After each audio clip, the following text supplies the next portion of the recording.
for the establishment of friendship on a firmer and more lasting basis, for the promotion of brotherly love and kind feeling, for the mutual benefit and advancement of the interest of those with whom we sympathize and deem worthy of our regard. We have resolved to form a fraternity, believing that thus we can most successfully accomplish our object. Hello, brothers, and welcome to episode 7 of the Theta Omicron Old Gold Pikecast. I'm your host, Dave Pittman from the Theta class.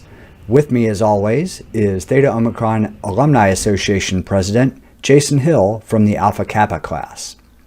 Now, with another school year in the books, we're going to meet the new SMC who's coming in, and he's going to tell us a little bit about how Theta O dominated again this year and what he sees in the future for the chapter in the coming season. Jason will fill us in on some alumni events, past and future, and we'll have a special guest that is going to talk about a new alumni event that's coming up very soon. So stay tuned for all of that. Our first guest today is the chapter's new SMC, Braden Murphy from the Delta Pi class. Braden, welcome to the podcast, and why don't you tell us a little bit about yourself? Thank you, David, and thank you for the opportunity to be a part of Pikecast. I know that the active chapter enjoys watching Pikecast as a way to learn not only more about the Theta Omicron history, but also the alumni. As you have said, my name is Braden Murphy, and I'm going to be a graduate in May of 2020 with a degree in psychology and a minor in coaching education. However, before I reach that graduation date, I will be spending the next year as the Theta Omicron SMC with the hopes and desires to only further better the greatness and the men that come through those chapter doors every Sunday and leave at the end of a 4-year tenure inside the chapter as better men. But a little bit about me. I did graduate from Lebanon High School in Lebanon, Ohio, which is just off the northeast side of the Cincinnati tri-state area. I am also a 5th-generation college student with my great-great-grandfather actually attending Indiana State a long, long time ago. And I find it crazy because when I was looking for schools, Indiana State was not one at the top of my list until my grandfather said, you know, you should probably check this school out. You've actually had some family blood go through it. So through a long story short, I ended up here at Indiana State, and I've only been further affirmed that I made the right decision by coming to this university, by meeting all the great people and all the wonderful things that this university has given to me. Before I leave, I really want to make an impact on Sycamores that will last more than just the 4 years I'm here, but after I'm long gone. So through student government, I really have put a lot of effort into that. So I will be continuing my work in student government on top of being the SMC. However, also in my lifetime here at Indiana State, I've been an RA in the residential life office. At one point, I've spent time in the admissions office, both as a tour guide and as a welcome team orientation leader, which I am currently on my 3rd year of doing that this summer. In my time as the SMC of the Theta Omicron chapter, there are about 3 things that I'm really going to focus on. The first being family relations. So this past year, the Theta Omicron chapter held a family day for the first time in quite some time. I only look to further expand that and further develop a family program for this chapter. I greatly appreciate my opening the Theta Omicron chapter to my family, and I know that brothers will only appreciate that more.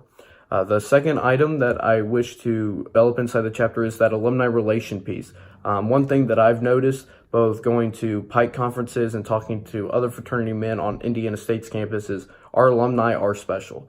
And that's something that no active member should ever take for granted. So maybe developing that relationship piece with the alumni while these members are undergraduates will only further enhance their own alumni involvement after they're gone.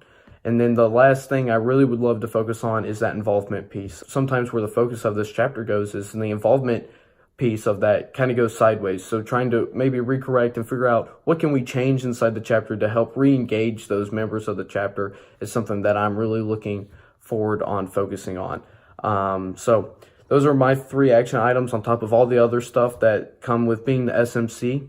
I'm only here to learn more about not only myself or the Pi Kappa fraternity, but also learn more about how I can help my brothers. I think that's probably the most important thing to me, is leaving the position this time next year, knowing that what I did in my year tenure as the SMC for the Theta Omicron chapter, I did to the best of my abilities to better my brothers the best way I knew how. Thanks for the updates, Braden. We all wish you great success this year. And be sure to reach out to any of us alumni if you ever need any help or advice with anything. And now let's move from the actives over to Jason, who's going to give us some updates on alumni events. Jason? Thank you, David, and thank you as well for all of the work that you put in with these podcasts. I know it's a ton of work, so thank you for doing it. Just to bring us all up to speed with a few things with the Alumni Association. First of all, thank you a ton for all of your support for Founders Day that we had back in March. We had 2 events, one in Westfield and one in Carmel, and every year they seem to be better and better attended. And so thank you to everyone who was able to make it out to that. And with that in mind, go ahead and mark your calendars now for Founders Day 2020. We're targeting Leap Day, February 29th, to have our Founders Day events. Thinking again, we'll do one in Westfield and one in Terre Haute at 7th and Elm. Those seem to be locations that have been popular, and we would love to add another location as well if it's something maybe on the south side of Indianapolis or northern Indiana. If there's something in mind that you think would work, please let me know. We would love to get as many people involved as we can. And similarly, if you're in another part of the country and would love to just get together with a few brothers in your area to celebrate Founders Day, we would love to have you included as well. So we want to throw a very broad net here and get as many people involved as we can. And with the topic of events, we also have Homecoming, which, believe it or not, is going to be coming upon us soon. The dates we know, October 11th and 12th. Now, the university has announced some changes in just the last couple of weeks.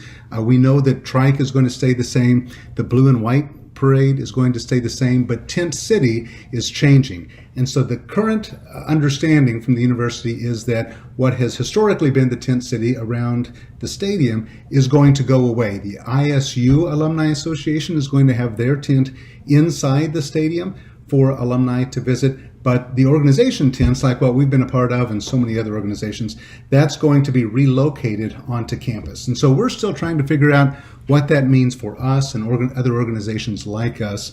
But we're trying to take this as an opportunity to rethink our homecoming and what we offer to alumni. And so we would love to get as many of you involved in the planning process as we can. So if you have any interest at all in being a part of the planning for this, please reach out to me. My email address is there on the slide, jason.hill1@gmail, or ping me at Facebook. We would love to get your ideas, and we want this to be as successful as possible. We're thinking, maybe a brunch kind of after the blue and white parade, or maybe some sort of a dinner that would be on Friday night or Saturday night. And so I'd just love to get as many people involved as we can with that planning process.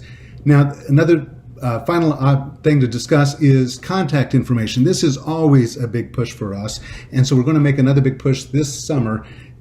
Two things. One is, if you have a brother that maybe you've fallen out of contact with, one of the things we would love to do is to try to reconnect you. So somebody that maybe you used to spend a lot of time with, time has passed, feel free to ping me, and if we have their contact information, we would love to pass it along to you.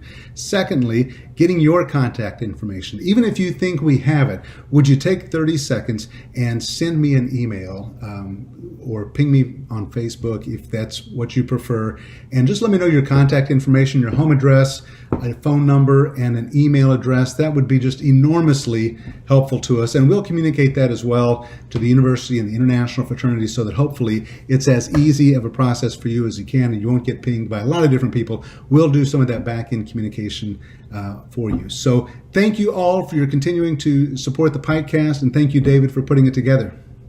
Jason, thanks very much for telling us about these events and especially for organizing them. I know you put a lot of work into it, and it really shows. Guys, I highly encourage you to join as many of these events as you can. I was fortunate enough this year that I attended Homecoming and Founders Day, and I had a blast seeing some of the guys that I hadn't seen in years and meeting some of the newer fellows. So please come out, join us, have a great time. Now, here to tell us about a new event on the Pike annual calendar is Ryan Sullivan. Over to you, Ryan. Hey, thanks, David. We're excited to host the inaugural Pike Family Picnic. June 30th, the Bridgewater Club Pavilion up in Carmel will be hosting the inaugural Pike Family Picnic. Really excited. I think it'll be a great opportunity for brothers to reconnect, meet some newer brothers, and just share in the bonds of Pi Kappa Alpha. And I'm really excited to be able to participate and contribute to the Alumni Association this way. I think like a lot of guys, I graduated and went and focused on other things and got pretty distant from the chapter, but knew that I wanted to reconnect, didn't quite know how. Reached out to Jason earlier this year, and he was great about getting me involved. Pitched this idea of doing a summer event, and we started with a volleyball tournament, and I was pumped for that because I still enjoy playing volleyball. So we started reaching out to some other brothers, seeing what their interest would be, if it was something they would want to do. Through some of those conversations, got some really good feedback. I was like, dude, I just don't play volleyball anymore. If you're going to just hang out and get together, I'm all about that.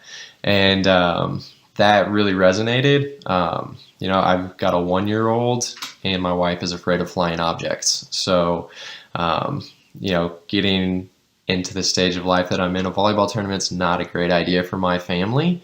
But just an opportunity to get together with brothers, bring their partners, spouses, kids, so we can really evolve the Alumni Association and take that fraternity experience into the next stage of life for people. Yeah, we're just really excited to get to do this. It's been awesome to get to work with guys like Sam Lewis and Glenn Skinner again on fraternity stuff. So that's been a huge perk for me. I think we've got great momentum with Founders Day, and then obviously the tradition of homecoming. So just having another event in the summer that we put on consistently, I think is only going to strengthen the bonds and enable us to better support the active chapter and each other as alumni.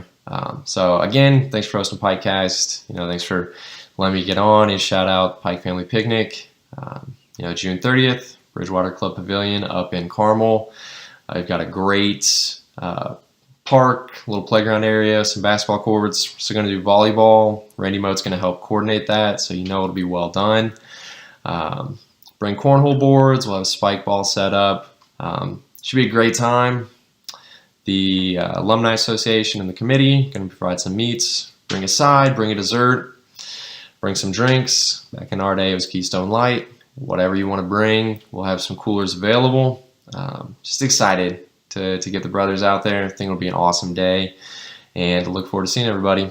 Thanks for organizing the picnic, Ryan. I'm sure it's going to be a great event, and I look forward to seeing you, spouses, little kids, no flying objects, but a great time out there anyway. So thanks very much, Ryan. Brothers, that's it. Thanks for watching another episode of the Old Gold Pikecast. I hope to see you at the picnic, at homecoming, Founders Day, and just any time if you're in the Indy area and want to connect, meet me for a beer or anything. You know how to get a hold of us. Until next time, bula bula.